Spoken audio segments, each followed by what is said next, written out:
Bienvenue sur. Arrêtez tout ce que vous faites en ce moment et prêtez une attention très particulière à ce que je vais vous dire, parce qu'aujourd'hui, je ne vais pas vous parler de politique. Je ne vais pas vous servir les éléments de langage de CNN ou de Fox News. Je vais vous montrer quelque chose que la plupart des gens dans ce monde ignorent complètement. Et une fois que vous l'aurez vu, une fois que vous comprendrez vraiment ce qui se passe, vous ne regarderez plus jamais ce conflit de la même façon. Parce que quelque part à Washington, il y a toujours un homme prêt à confondre une conférence de presse avec une stratégie. Voici le problème. Chaque fois que l'Amérique est entrée en guerre au Moyen-Orient, les gens à Washington ont dit que ce serait rapide. Ils ont dit que ce serait contrôlé. Ils ont dit que cela en vaudrait la peine. Ils ont dit cela à propos de l'Irak en 2003. Ils ont dit cela à propos de la Libye en 2011. Ils ont dit cela à propos de la Syrie. Et chaque fois, la guerre ne s'est pas déroulée comme prévu. Chaque fois, le chaos qui a suivi a été bien pire que ce qui existait auparavant. Et maintenant, nous nous trouvons au bord de quelque chose de potentiellement bien plus dangereux que toutes ces guerres réunies. Nous sommes au bord d'un conflit militaire direct entre l'Amérique et l'Iran. Et je veux vous expliquer exactement pourquoi. Si cette guerre commence, elle ne restera pas petite. Elle ne restera pas contenue. Elle va s'emballer. Et cette spirale va secouer le monde entier. L'argumentaire de vente, bien sûr, ne change jamais. Seul change le décor, les épinglettes au drapeau et le volume des applaudissements. Laissez-moi repartir du début, parce que je pense qu'il est absolument essentiel de comprendre comment nous en sommes arrivés là. Ce n'est pas une histoire qui a commencé l'an dernier. C'est une histoire qui a commencé en 1953. En 1953, la Central Intelligence Agency, la CIA et les services de renseignement britanniques ont organisé un coup d'État pour renverser le premier ministre démocratiquement élu de l'Iran, Mohammad Mossadegh. Pourquoi ? Parce que Mossadegh voulait nationaliser le pétrole iranien. Il voulait que l'Iran contrôle ses propres ressources, et cela était inacceptable pour les puissances occidentales, qui dépendaient du pétrole iranien bon marché pour alimenter leurs économies. Alors, ils l'ont écarté. Ils ont remis le Shah au pouvoir, et pendant les 26 années qui ont suivi, l'Iran a été essentiellement un État client de l'Amérique. Puis, en 1979, la révolution iranienne a eu lieu. Le peuple iranien a chassé le Shah, a rejeté l'influence américaine et a établi une république islamique. Et à partir de ce moment-là, de ce moment précis en 1979, la relation entre l'Amérique et l'Iran a été une longue guerre continue. Pas toujours une guerre avec des tirs, mais toujours une guerre. Sanctions, opérations clandestines, conflits par procuration, assassinats de scientifiques iraniens, cyberattaques contre les installations nucléaires iraniennes. L'Amérique et l'Iran sont engagés dans une guerre froide depuis plus de 45 ans. Et ce que nous envisageons potentiellement aujourd'hui, c'est que cette guerre froide devienne brûlante. Très, très brûlante. Mais à chaque quelques cycles électoraux, quelqu'un marche encore jusqu'à un micro et parle comme si l'histoire avait commencé 5 minutes avant son entrée en scène. Avant de faire mon analyse, je veux vous expliquer la méthode que j'utilise parce que je ne veux jamais que vous acceptiez simplement ce que je dis. Je veux que vous compreniez le raisonnement. Je veux que vous soyez capable de le tester vous-même. J'examine 3 choses. Premièrement, j'examine la réalité structurelle. Quels sont les faits profonds et immuables sur la géographie, la population, l'économie d'une situation? Deuxièmement, j'examine les véritables motivations de chaque acteur. Pas ce qu'ils disent vouloir, pas les déclarations publiques, mais ce qu'ils veulent réellement quand on enlève toute la propagande et qu'on suit l'argent et le pouvoir. Et troisièmement, j'examine les schémas historiques, parce que même si l'histoire ne se répète pas exactement, les êtres humains restent des êtres humains. Les empires restent des empires, et les mêmes erreurs sont commises encore et encore par des gens trop fiers pour apprendre du passé. C'est généralement à ce moment-là que les caméras se taisent, parce que les intérêts sont moins spectaculaires que les slogans, et beaucoup plus difficiles à faire tenir sur une casquette rouge. Alors, appliquons ce cadre à la question suivante. Que se passe-t-il si l'Amérique attaque l'Iran? Commençons par la réalité structurelle. Et je veux partir de quelque chose de très simple. Quelque chose que, selon moi, la plupart des médias occidentaux ne parviennent absolument pas à apprécier. L'Iran n'est pas l'Irak. Laissez-moi le redire, parce que c'est absolument fondamental pour tout ce qui suit. L'Iran n'est pas l'Irak. L'Irak, en 2003, était un pays dévasté par 12 années de sanctions écrasantes. Son armée avait été bombardée jusqu'à l'âge de pierre pendant la première guerre du Golfe en 1991. Il était dirigé par un dictateur qui avait aliéné la moitié de sa propre population et la majorité de son corps d'officiers. L'Irak est tombé en 3 semaines, parce qu'il était déjà brisé avant même que le premier soldat américain ne franchisse la frontière. L'Iran, c'est tout autre chose. L'Iran compte 90 millions d'habitants. Laissez ce chiffre pénétrer votre esprit. L'Irak en comptait 25 millions en 2003. L'Iran est géographiquement 4 fois plus grand que l'Irak. Le pays est montagneux. Son relief est varié. Et il possède une armée qui se prépare spécifiquement et délibérément à une invasion terrestre américaine depuis 25 ans. Pas 25 mois, 25 ans. Ils ont construit des bases militaires souterraines profondément enfouies dans des chaînes de montagnes que les satellites américains ne peuvent pas cartographier complètement. Ils ont dispersé leur production d'armes dans des centaines de petites usines cachées dans des sous-sols et des entrepôts partout dans le pays, de sorte que même des bombardements soutenus ne peuvent pas détruire leur capacité de production. Ils ont développé une technologie de drone conçue spécifiquement pour la guerre asymétrique. Ils ont formé toute une génération de soldats à ne pas combattre de manière conventionnelle, à ne pas s'aligner dans le désert à découvert pour échanger des tirs avec des chars américains, mais à se battre à la façon de la guérilla, la façon qui a vaincu tous les empires ayant déjà tenté de contrôler cette région. La réalité, malheureusement, a une très mauvaise habitude de refuser de coopérer avec le théâtre électoral. Et voici ce qu'il faut absolument comprendre à propos de la population iranienne. Quand l'Amérique a envahi l'Irak, une très grande partie de la population irakienne était indifférente, voire discrètement favorable. La majorité chiite avait été brutalement opprimée par Saddam Hussein pendant des décennies. Les Kurdes du Nord avaient été gazés. Ces gens n'avaient pas une loyauté patriotique profonde envers le régime qui les massacrait. L'Iran est différent. Le gouvernement iranien est autoritaire. Oui, le peuple iranien a de vraies raisons de se plaindre de son gouvernement. Oui. Mais les Iraniens sont aussi l'un des peuples les plus nationalistes au monde. Ils ont 2500 ans de civilisation continue. Ils se souviennent de Cyrus le Grand. Ils se souviennent de l'Empire perse. Et lorsqu'une armée étrangère entre sur le territoire iranien, les preuves historiques sont très claires quant à ce qui se passe. La population s'unit. Les divisions internes disparaissent. Et soudain, les soldats américains sur le terrain ne combattent plus une armée, ils combattent une nation. C'est exactement ce qui s'est passé quand l'Irak a envahi l'Iran en 1980. Saddam Hussein pensait que le chaos de la révolution iranienne avait affaibli l'Iran et qu'il pourrait s'emparer rapidement de territoires. À la place, l'Iran s'est mobilisé. La guerre a duré 8 ans. 1 million de personnes sont mortes. Et l'Iran ne s'est pas rendu. Je veux que vous reteniez ceci.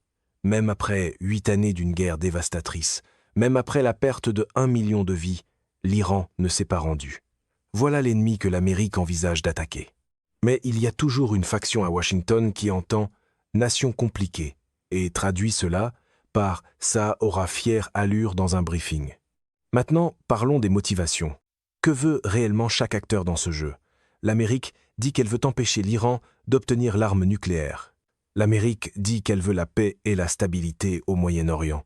Mais soyons honnêtes, et je pense qu'il est important d'être honnête même lorsque la vérité dérange. Ce que l'Amérique veut réellement, c'est maintenir le contrôle de l'approvisionnement mondial en pétrole, parce que le contrôle de l'approvisionnement mondial en pétrole est le fondement de ce qu'on appelle le système du pétrodollar. Depuis 1973, presque tout le pétrole dans le monde est évalué et échangé en dollars américains. Cela crée une demande mondiale permanente pour le dollar. Tous les pays de la planète ont besoin de dollars pour acheter du pétrole. C'est ce qui donne à l'Amérique cette capacité extraordinaire d'imprimer de l'argent et d'accumuler d'énormes déficits sans que son économie ne s'effondre. Sans le pétrodollar, l'Amérique perd le fondement financier de tout son empire. Et le pétrodollar dépend du contrôle américain du Moyen-Orient. C'est la véritable raison pour laquelle l'Amérique maintient des bases militaires partout dans le Golfe depuis des décennies. C'est la véritable raison pour laquelle l'Amérique a mené guerre après guerre dans cette région, non pas parce que les Américains seraient de mauvaises personnes. La plupart des Américains sont de bonnes personnes qui croient sincèrement que leur gouvernement se bat pour la liberté et la démocratie. Mais la réalité structurelle, c'est qu'il s'agit d'une guerre pour la survie économique de l'Empire américain. Et l'Iran, installé au détroit d'Ormuz, contrôlant le point d'étranglement par lequel transite 20% du pétrole mondial, représente la plus grande menace pour ce système. Il est fascinant de voir à quelle fréquence le mot « liberté » arrive dans le texte juste après que le mot « pétrole » a discrètement quitté la salle. Que veut l'Iran? L'Iran veut survivre. C'est la chose la plus fondamentale. Et je dis cela non pas pour dramatiser, mais parce que c'est littéralement vrai. L'Iran a observé ce que l'Amérique a fait aux pays qui ont abandonné leur programme d'armement. Muhammad Kadhafi, en Libye, a abandonné son programme nucléaire en 2003. Il a coopéré avec l'Amérique. Il a ouvert son pays aux entreprises occidentales. 8 ans plus tard, l'Organisation du traité de l'Atlantique Nord, l'OTAN, a bombardé son pays. Et il a été traîné dans la rue puis tué. Saddam Hussein, en Irak, ne possédait aucune arme de destruction massive lorsque l'Amérique a envahi le pays en 2003. L'Amérique a envahi quand même, et Saddam a été pendu. L'Iran a vu ces deux choses se produire et en a tiré une conclusion très logique. La seule véritable garantie de sécurité dans ce monde, c'est la capacité de se défendre soi-même. Alors, l'Iran a développé cette capacité. Pas seulement une capacité nucléaire, mais aussi une capacité balistique, une capacité en drone et des réseaux alliés dans toute la région, en Irak, en Syrie, au Liban et au Yémen. L'Iran a passé des décennies à bâtir une architecture défensive conçue spécifiquement pour rendre une attaque américaine aussi douloureuse que possible. Et au-delà de la survie, l'Iran veut être reconnu comme une puissance régionale légitime. Il veut la fin des sanctions écrasantes qui ont dévasté son économie. Il veut faire du détroit d'Ormuz un instrument permanent de levier et il veut protéger son réseau d'alliés. Que veut Israël? Israël ne fait pas que se défendre dans ce conflit. Israël est en train de se positionner pour un rôle beaucoup plus vaste. La vision stratégique de la direction israélienne actuelle consiste à faire d'Israël la puissance militaire et de renseignement dominante du Moyen-Orient au moment où la puissance américaine déclinera inévitablement. Israël montre à l'élite financière et politique mondiale qu'il est prêt à se battre, qu'il possède l'unité et la capacité stratégique nécessaires pour projeter sa puissance, et qu'il peut devenir la force fiable du système mondial lorsque l'Amérique ne pourra plus se le permettre. C'est un pari aux enjeux incroyablement élevés, et il exige que l'Amérique mène une guerre qui sert bien davantage les intérêts stratégiques israéliens que les intérêts à long terme des citoyens américains ordinaires. Maintenant, laissez-moi vous montrer exactement comment cette guerre s'emballe. Et c'est la partie à laquelle je veux vraiment que vous prêtiez attention, parce que c'est là que l'analyse de la plupart des gens s'effondre complètement. Quand on parle d'une guerre contre l'Iran, on l'imagine comme un conflit bilatéral. L'Amérique contre l'Iran, 2 acteurs. Mais ce n'est pas du tout ce que serait cette guerre. Cette guerre est enchâssée dans toute une architecture régionale et mondiale d'alliances, d'intérêts et de vulnérabilité. Et dès que les tirs commencent, toutes ces connexions se mettent à vibrer. Laissez-moi vous montrer ce que je veux dire. Dès le premier jour d'une frappe militaire américaine sérieuse contre l'Iran, en quelques heures, le mouvement Houthi au Yémen intensifiera fortement ses attaques contre la navigation en mer Rouge. Ils ont déjà démontré cette capacité. Ils ont déjà perturbé une part importante du commerce mondial sur l'une des routes commerciales les plus critiques de la planète. En conditions de guerre, avec un soutien iranien utilisé à pleine capacité, les Houthis peuvent presque totalement fermer la mer Rouge au transport commercial. La mer Rouge transporte de 12 à 15% du commerce mondial. Les économies européennes en dépendent. L'industrie manufacturière asiatique en dépend. La perturbation des chaînes d'approvisionnement mondiales serait immédiate et sévère. Des guerres comme celle-là ne sont jamais vendues avec une carte de leurs conséquences. Elles sont vendues avec un podium, une promesse, et un homme qui insiste sur le fait que tout est totalement sous contrôle. Au même moment, le Hezbollah au Liban, qui est l'acteur non étatique le plus puissant militairement au monde, une force qui a tenu tête à Israël en 2006 et qui a passé les 18 années suivantes à se réarmer avec des armes bien plus sophistiquées, ouvrira un deuxième front. Le Hezbollah dispose de plus de 150 000 roquettes et missiles pointés vers Israël. Bon nombre de ces missiles sont à guidage de précision. Le dôme de fer d'Israël et ses autres systèmes de défense peuvent gérer un certain volume de tirs. Ils ne peuvent pas tout gérer. Et dans une guerre où le Hezbollah tire à pleine capacité, certains de ces missiles passeront. Des villes israéliennes seront touchées. Des infrastructures israéliennes seront endommagées. Et la pression psychologique et politique à l'intérieur d'Israël sera énorme. En Irak, les différentes milices soutenues par l'Iran, qui représentent collectivement une portion importante des forces armées irakiennes, commenceront à attaquer les bases militaires américaines partout dans le pays. Il y a encore des soldats américains en Irak. Ils y sont en raison d'accords de sécurité de longue date. En temps de guerre, Ses soldats deviennent des cibles. L'Amérique devra choisir entre se retirer complètement d'Irak ou escalader davantage en frappant les forces soutenues par l'Iran à l'intérieur même de l'Irak, ce qui ferait entrer l'Amérique en conflit direct avec l'État irakien lui-même. Le gouvernement irakien, où l'influence iranienne est très importante au plus haut niveau, subira une pression énorme de la part de son propre Parlement et de sa propre population pour exiger le départ des Américains. Et si l'Amérique refuse, vous vous retrouvez avec un deuxième front entier dans un pays où l'Amérique croyait que la guerre était terminée depuis longtemps. C'est généralement à ce moment-là que les mêmes personnes qui promettaient une victoire rapide commencent à tenir de très longues séances d'information pour expliquer pourquoi rien de tout cela n'a jamais été censé rapide. Et puis il y a le détroit d'Ormuz, c'est le point d'étranglement critique. L'Iran a massivement investi dans sa capacité à menacer ce détroit et potentiellement à le fermer. Il possède des missiles antinavires positionnés le long du littoral iranien. Il dispose de vedettes rapides conçues spécifiquement pour des attaques en essaim contre des navires militaires. Il a des mines et il a la capacité de tirer des missiles balistiques contre les énormes porte-avions américains opérant dans le golfe Persique. Maintenant, l'Iran peut-il fermer de façon permanente le détroit d'Ormuz? Probablement pas. L'Amérique possède la puissance navale nécessaire pour le rouvrir à terme, mais il n'a pas besoin d'être fermé de façon permanente pour provoquer des dégâts catastrophiques. Il suffit qu'il soit perturbé. Même une perturbation partielle, même une réduction de 20 ou 30% des flux pétroliers passant par le détroit propulse le pétrole à 150, 180 $, peut être 200 $ le baril. Et à 200 $ le baril, chaque économie sur Terre entre en récession. Les prix des aliments grimpent parce que les engrais sont fabriqués à partir de produits pétroliers. Les coûts du transport explosent. Les coûts de fabrication explosent. La personne ordinaire, en Amérique, en Europe, en Asie et en Afrique, ressent cette guerre dans son portefeuille, à l'épicerie, chaque jour. Aucun slogan de rassemblement ne rendra l'épicerie moins chère, peu importe à quel point il sera crié fort dans un micro. Et c'est là que la dimension mondiale devient absolument critique, parce que nous ne vivons pas dans un monde où l'Amérique peut agir unilatéralement sans conséquence de la part des grandes puissances. La Chine importe environ 10 millions de barils de pétrole par jour. Une part importante de ce volume vient du golfe Persique. Toute perturbation des flux pétroliers du golfe constitue une attaque directe contre l'économie chinoise. La Chine a été très claire, publiquement très claire, sur le fait qu'elle n'acceptera pas une restructuration du Moyen-Orient qui couperait son approvisionnement énergétique.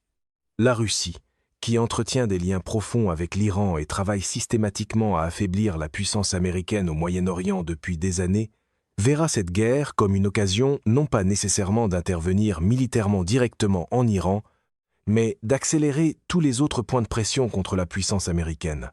Plus d'armes pour les groupes combattant les intérêts américains, plus d'isolement diplomatique de l'Amérique dans les forums internationaux, plus de pression sur le dollar par le biais d'accords énergétiques en monnaie autre que le dollar. L'Amérique ne se battra pas seulement contre l'Iran. Elle se battra dans un environnement où la Russie et la Chine travaillent activement à s'assurer qu'elles perdent. Les grandes puissances étudient les chaînes d'approvisionnement, les monnaies et les leviers. Les hommes forts de la télévision étudient les angles de caméra. Et puis, il y a la question que tout le monde a peur de poser à voix haute. Que se passe-t-il pour la prolifération nucléaire quand cette guerre commence? L'Iran se trouve au seuil de la capacité nucléaire depuis plusieurs années. Les services de renseignement américains et israéliens ont tous deux évalué que l'Iran pourrait produire suffisamment d'uranium enrichi pour un engin nucléaire en quelques semaines s'il choisissait de le faire. L'Iran s'est délibérément abstenu de franchir cette dernière étape pour des raisons géopolitiques. Mais si l'Amérique lance une attaque à grande échelle contre l'Iran, si le gouvernement iranien croit réellement que sa survie est en jeu, quel est le calcul rationnel? Tout acteur stratégique rationnel conclurait que la seule chose capable de dissuader une escalade supplémentaire, c'est la dissuasion nucléaire.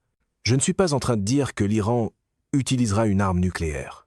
Je veux être très clair là, dessus, parce que le tabou nucléaire est l'une des normes les plus puissantes de la civilisation humaine et qu'il tient depuis 80 ans. Mais la pression pour acquérir une capacité de dissuasion deviendrait écrasante. Et voici ce qui rend la situation encore plus dangereuse. Si l'Iran s'oriente vers l'arme nucléaire dans ces circonstances, l'Arabie saoudite cherchera immédiatement à en obtenir aussi. L'Arabie saoudite a déjà déclaré publiquement que si l'Iran obtient l'arme nucléaire, l'Arabie saoudite l'obtiendra elle aussi. Elle a l'argent et les relations nécessaires pour avancer rapidement. Et si l'Arabie saoudite devient une puissance nucléaire, la Turquie devra l'envisager à son tour. Et si la Turquie l'envisage, tous les calculs au sein de l'OTAN deviennent infiniment plus complexes. Une seule guerre régionale au Moyen-Orient pourrait déclencher la plus grave crise mondiale de prolifération nucléaire depuis la guerre froide. Voilà ce qui arrive quand une dissuasion sérieuse est traitée comme un accessoire de chaîne d'information en continu. Maintenant, je veux répondre à quelque chose que je sais que beaucoup d'entre vous sont en train de penser. Vous vous dites « Oui, mais l'Amérique a l'armée la plus puissante du monde. Sûrement que la puissance de feu américaine peut simplement tout submerger. » Et je veux répondre à cela directement et honnêtement, parce que je pense que cette hypothèse est la fausse idée la plus dangereuse qui guide aujourd'hui la pensée stratégique américaine. En matière de puissance aérienne, de puissance navale, de capacité de frappe, de précision, l'Amérique est absolument dominante. Là, dessus, il n'y a aucun doute. L'Amérique peut détruire des cibles plus rapidement et avec plus de précision que n'importe quelle armée dans l'histoire de l'humanité. Mais voici le problème fondamental de la puissance aérienne que l'histoire militaire nous enseigne, encore et encore, sans exception. On ne peut pas gagner une guerre uniquement depuis les airs. On ne peut pas. Les Américains ont bombardé le Nord-Vietnam avec un tonnage supérieur à tout ce qui a été largué pendant l'ensemble de la Seconde Guerre mondiale. Le Vietnam ne s'est pas rendu. L'Amérique et la Grande-Bretagne ont bombardé l'Allemagne continuellement pendant des années. L'Allemagne ne s'est pas rendue à cause des bombardements. Elle s'est rendue lorsque les soldats soviétiques et américains se trouvaient physiquement à l'intérieur de Berlin. La puissance aérienne peut affaiblir. Elle peut détruire des infrastructures. Elle peut tuer des dirigeants. Mais elle ne peut pas changer la volonté politique fondamentale d'une population déterminée. Et si la puissance aérienne seule ne peut pas provoquer un changement de régime en Iran, alors la question devient « envoie-t-on des troupes au sol ?» Mais quelque part, quelqu'un tentera quand même de vendre cela, comme si la réalité était une entente de marque qui n'avait besoin que d'un marketing plus bruyant. Et c'est là qu'une invasion terrestre de l'Iran fait véritablement basculer la spirale dans la catastrophe. Voici le problème du ratio de coût que je considère comme l'un des faits les plus sous-estimés de tout ce conflit. L'Iran lance un drone qui coûte quelque part entre 20 000 et 50 000. L'Amérique tire un missile intercepteur pour l'abattre. Cela coûte entre 3 millions et 10 millions de dollars. L'Iran lance ses drones en essaim, des centaines à la fois, des milliers, au cours d'une campagne prolongée. Les mathématiques de cette situation sont dévastatrices pour l'Amérique. Pour chaque dollar dépensé par l'Iran en attaque, l'Amérique dépense entre 60 et 200 dollars en défense. Et les stocks de missiles intercepteurs de l'Amérique ne sont pas illimités. La production de ces missiles sophistiqués prend des années. La base industrielle de défense américaine, qui a été systématiquement vidée de sa substance par des décennies de financiarisation et de compression des coûts, ne peut pas remplacer rapidement ces stocks. Ce n'est pas de la spéculation. Les commandants militaires américains avertissent déjà le Congrès d'une pénurie d'intercepteurs. L'armée la plus puissante de l'histoire humaine est vulnérable à un problème de ratio de coût qu'un pays beaucoup plus petit et beaucoup plus pauvre a délibérément conçu. C'est un génie stratégique de la part de l'Iran, et c'est un problème structurel que les frappes aériennes, à elles seules, ne peuvent pas résoudre. Une pénurie de missiles est plus difficile à maquiller qu'une pénurie d'honnêteté, même si certains continuent d'essayer. Maintenant, laissez-moi vous dire ce qui arrive à l'Amérique, politiquement et économiquement, si cette guerre s'éternise. En ce moment, un pourcentage important de la population américaine ne soutient pas une guerre contre l'Iran. Et ce chiffre n'augmentera pas à mesure que la guerre se prolonge. Il va baisser, parce que chaque semaine de guerre apporte plus de douleur économique. Les prix de l'essence montent chaque semaine, les factures d'épicerie montent chaque semaine, les taux d'intérêt montent à mesure que la Réserve fédérale lutte contre l'inflation provoquée par la guerre. De jeunes Américains voient leurs amis revenir chez eux dans des cercueils recouverts du drapeau.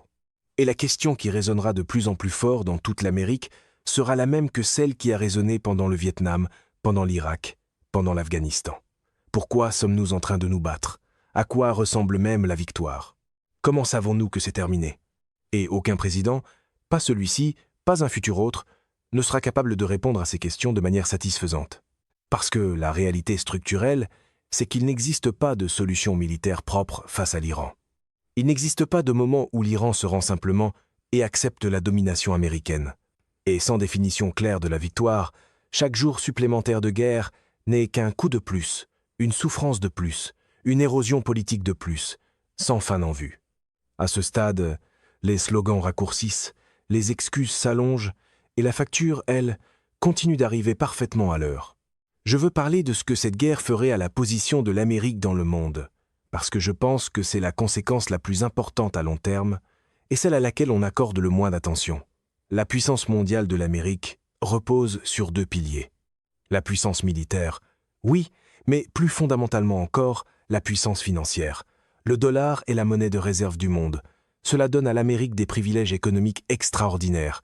Elle peut emprunter à faible coût. Elle peut faire tourner des déficits commerciaux indéfiniment. Elle peut imposer des sanctions qui font réellement mal à d'autres pays parce que ces pays ont besoin de dollars pour fonctionner dans l'économie mondiale. Tout cela est lié au système du pétrodollar.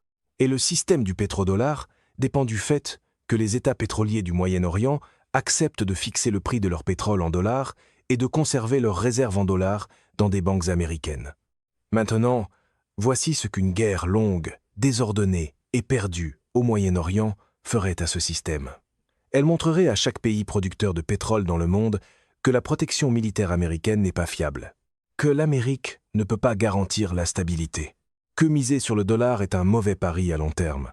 L'Arabie saoudite a déjà engagé des discussions avec la Chine sur la possibilité de libeller certaines ventes de pétrole en yuan. La Russie et la Chine ont construit des systèmes de paiement alternatifs conçus précisément pour contourner le dollar.